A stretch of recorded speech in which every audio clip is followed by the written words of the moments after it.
નમસ્કાર વિદ્યાર્થી મિત્રો, ફરી એકવાર તમારું સ્વાગત છે અમારી યુટ્યુબ ચેનલમાં. તો મિત્રો, આજે આપણે વિડીયોમાં શું જોવાના છીએ?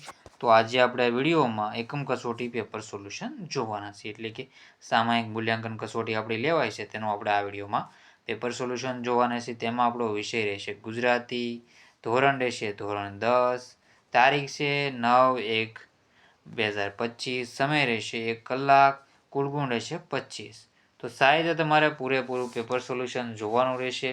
ચેનલમાં નવા હો તો ચેનલને સબસ્ક્રાઈબ કરવાનું ભૂલતા નહીં. તો સાહેબ બધી ચેનલ છે મિત્રો આપણી ચેનલના વિડીયો, એટલે કે ચેનલના વિડીયો સાહેબ જોઈ લેજો જે આપણે પૂછાવાના હશે એ.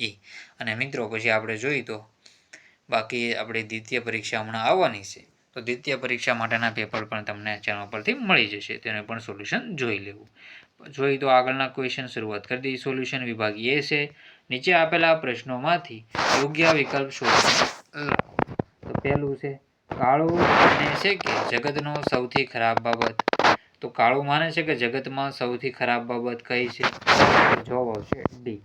સોમાન ગુમાવી ભીખ માટે હાથ લંબાવો જગતનો સૌથી ખરાબ બાબત છે. બીજા નંબરનું છે કવિ કયા વૃક્ષ નીચે બેઠા હતા? તો કવિ છે કયા વૃક્ષ નીચે બેઠા હતા? તો એમાં આપણો જવાબ આવશે કવિ છે મહુડીના વૃક્ષ નીચે બેઠા હતા. કયું જવાબ આવશે? મહુડીના વૃક્ષની નીચે બેઠા હતા. આગળના ક્વેશ્ચન છે ત્રીજા નંબરનું, મનુષ્ય દેહ શાના જેવો છે? તો મનુષ્યનો દેહ શ્વાસ જેવો છે. ક્યાં જેવો? શ્વાસ જેવો છે. તો જવાબ આવશે શ્વાસ જેવો છે. પછી છે ચોથા નંબરનું, ચાંદલિયો લોકગીતમાં આપણે ચાંદલિયાને ચાંદલિયાની પાંદડી કોને કહી છે? તો દેરાણીને. સાચું ચાલીજો, ચાંદલિયાની પાંદડીને દેરાણીને કહી છે. પછી છે પાંચમા નંબરનું, સાંકડી અને નિર્જન ખીણોમાં ફરવાનો લેખકનો અનુભવ શું? લેખકનો પ્રથમ અનુભવ હતો. એક કે બે વાક્યમાં ઉત્તર આપો. તો પહેલું છે દુકાળના વખતમાં લોકોને કોણે મદદ કરી? દુકાળના વખતમાં લોકોએ ડેગડિયાના મહારાજે મદદ કરી હતી. મહાજને મદદ કરી હતી. ઢોચકીમાં છાશ પાછી રેડવાનું કવિ કોને કહે છે? તો કવિ ઢોચકીમાં છાશ પાછી રેડી દેવાનું માને કહે છે, એટલે કે માતાશ્રીને કહે છે. ત્રીજા નંબરનો ક્વેશ્ચન છે મનુષ્ય આત્મા શાના જેવો છે? તો મનુષ્યનો આત્મા મૂલ્યવાન ઘી જેવો છે. કેવો છે? મનુષ્યનો આત્મા મૂલ્યવાન ઘી જેવો છે. ચોથા નંબરનું છે સાસુ અને સસરા માટે કાવ્ય નાયિકા પોતાનો પ્રેમ ભાવ કેવી રીતે વ્યક્ત કરે છે? તો સાસુ અને સસરા માટે કાવ્ય નાયિકા પોતાનો પ્રેમ ભાવ કેવી રીતે વ્યક્ત કરે છે? તેનો જવાબ છે તો સાસુ અને સસરા માટે કાવ્ય નાયિકા પોતાનો પ્રેમ ભાવ પૂર્વજન્મના માતા પિતા કહીને વ્યક્ત કરે છે. પ્રવાસમાં લેખકને કયા સ્થળે જવાની ઈચ્છા હતી? તો પ્રવાસમાં લેખક જવાહરલાલ નહેરુને માનસરોવર જવાની ઈચ્છા હતી.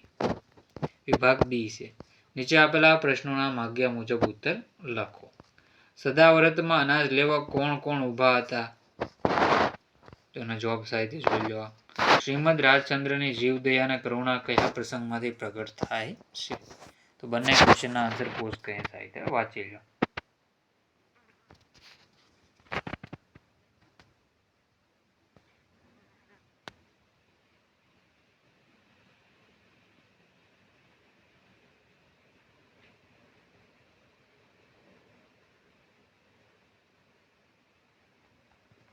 તો સાહિત્ય તમારા જવાબ જોઈ લેવા. પછી આગળના ક્વેશ્ચન છે ત્રીજા નંબરનો, ચાંદલિયા લોકગીતને આધારે રાત્રિનું વર્ણન કરો. તો શરદ પૂનમની રાત છે, સોળે કળાએ ખીલેલો ચંદ્ર કાવ્ય નાયિકાના ચોકમાં જાણે ઉગ્યો હોય એમ વાતાવરણમાં શીતળ, મધુર અને રમ્ય છે. એ મધુર રમ્ય રાત્રિના આનંદની ઉત્કંઠાને લીધે સ્ત્રી પુરુષો ગરબે રમે છે.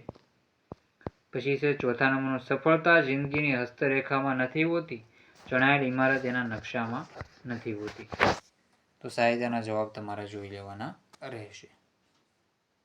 પોઝ કરીને સાહિત્ય વાંચી લેજો.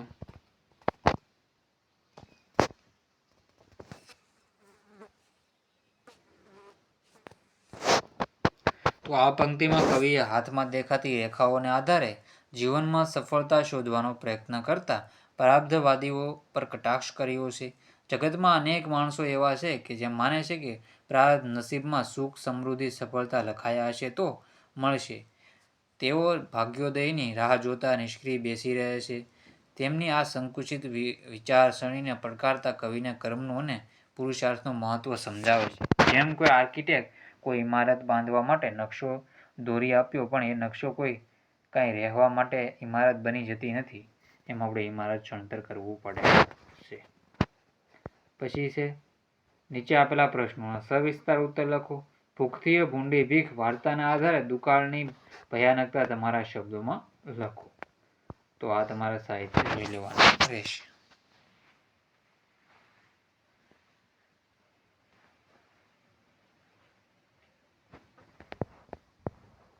પોઝ કરીને સાહિત્ય બધા ક્વેશ્ચન વાંચી લેજો. ગ્રામ જીવનમાં ખેતરવાડીનું બપોર વેળાનું ચિત્રાત્મક વર્ણન કરો.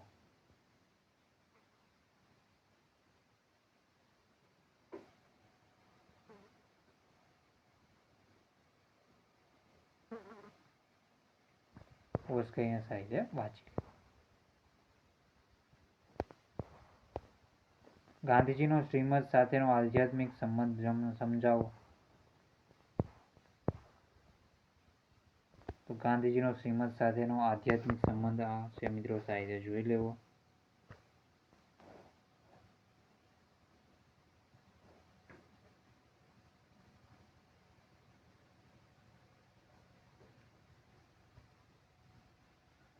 તો સાહિત્ય તમારા પોઝ કરીને વાંચી લેવાનું રહેશે.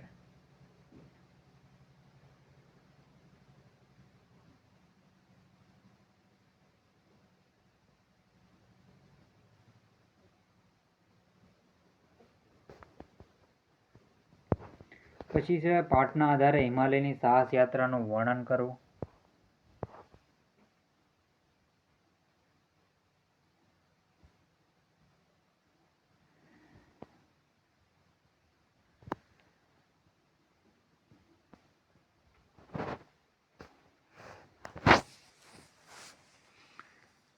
પછી છે આ પણ સાહિત્ય જોઈ લેવાનું. વ્યાકરણ વિભાગ છે. નીચે આપેલા અલંકારને ઓળખાવો.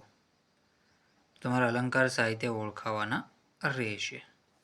કવિતા આત્માની માતૃભાષા.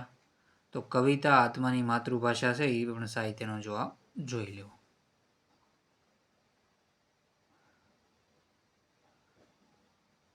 જવાબ છે કવિતા આત્માની માતૃ. રૂપક અલંકાર રહેશે. આ ડાળ ડાળ જાણે રસ્તા વસંતના, તો ઉત્પ્રેક્ષા અલંકાર રહેશે. તું ચંદ્રથી સાહુ સુહાસની હો, તો વ્યતિરેક અલંકાર. હિમાલય એટલે હિમાલય, તો અનન્વય અલંકાર. રવિ નિજ કર તેની ઉપર ફેરવે છે, તો શ્લેષ અલંકાર. સિંહ તેની બહાદુરી વંદો જોઈને નાઠી, તો વ્યાસસ્તુતિ અલંકાર. સંધ્યા રમે છે ક્ષિતિજ ઉમંગે, સજીવારોપણ અલંકાર રહેશે. વિદ્યા ભણ્યો છે તે ઘેર વૈભવ રૂડો, વિદ્યા ભણ્યો છે તે ઘેર સદાવ્રત આપે. તો પ્રાસ સાંકળી કે આંતરપ્રાસ એટલે કે અહીં જો પ્રાસ મળે છે. તો આ તો અલંકાર સાહિત્ય તમારાના જવાબ જોઈ લેવાના રહેશે. તો મિત્રો આ વિડીયોને એન્ડ કરીએ છીએ. જય હિન્દ, જય ભારત.